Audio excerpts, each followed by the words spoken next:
Hello and welcome to valeriekacianyoga. I'm Valerie, so happy to have you here.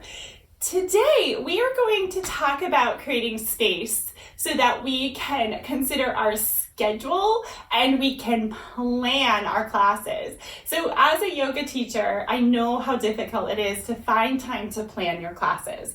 When I very first started teaching, I thought I would plan each class meticulously to the letter. Like I would just be sitting down every week and spending so much time. And honestly, I did to start. I really was investing like hours and hours of time in creating a new and special class every single time I came in. Now, as I started to grow my yoga business, I'm sometimes up to 20 classes a week in person, dialing that back because that doesn't work well in my own personal schedule. However, there is the possibility of gaining more and more classes, which means the time to be able to plan those classes becomes a little bit more limited.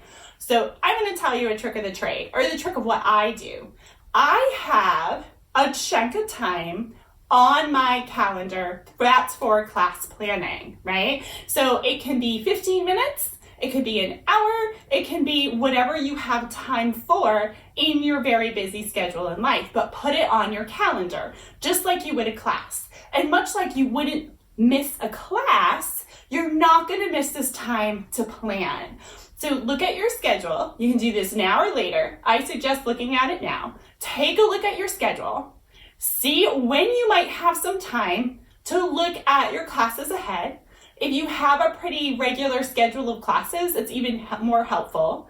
And decide, hey, when do I have time that I can spend to do my class planning? And then go from there.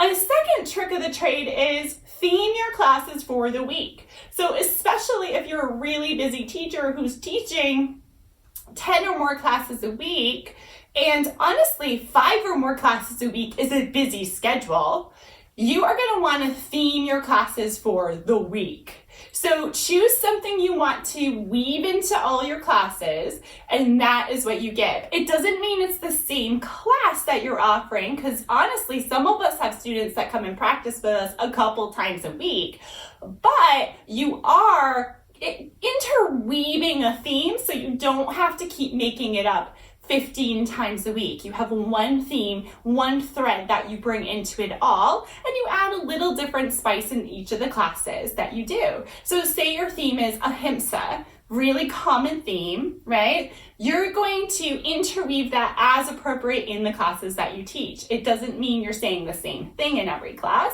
You're just going to change it up slightly. You have a lot of knowledge about ahimsa. It's helpful. If you don't, grab some books. There's like a million books out there, but grab some books that might be able to talk to you about that a little more. Or sometimes I hop on YouTube and I check out what some people are saying about ahimsa, or bring in a metta meditation, some loving kindness aspects of things, anything that resonates with you. And that's what you can start to infuse in your classes. Now, this next tip is going to be once you have some traction under your feet as a teacher, right? So it's not necessarily for the brand new teachers out there yet, or the teachers who are in training yet, although it could be. What I would suggest is you want to have little snippets of your practice, something that's like a puzzle piece. And that puzzle piece you can switch around on your board anytime you need to. So you're creating little bits that you can put together, right? So in, let's say, a vinyasa flow, for example, we know some of those bits that are there. You're going to have some kind of beginning meditation and a warm-up. You're going to want to do maybe a couple of sun breaths before you get into sun salutations, right? So those are those little blips. Anything else that you're adding into that can be really specialized to you in your interest in yoga, but it's like a puzzle piece you can move around your mat. So you don't necessarily have to plan each class individually that way. You can say, you know what, I have a puzzle piece I can put into place here. Why is that important to have in your mental Rolodex? Because when we walk into our classroom, we don't always know who's going to be there unless you have a series and you work with the same group of people each time.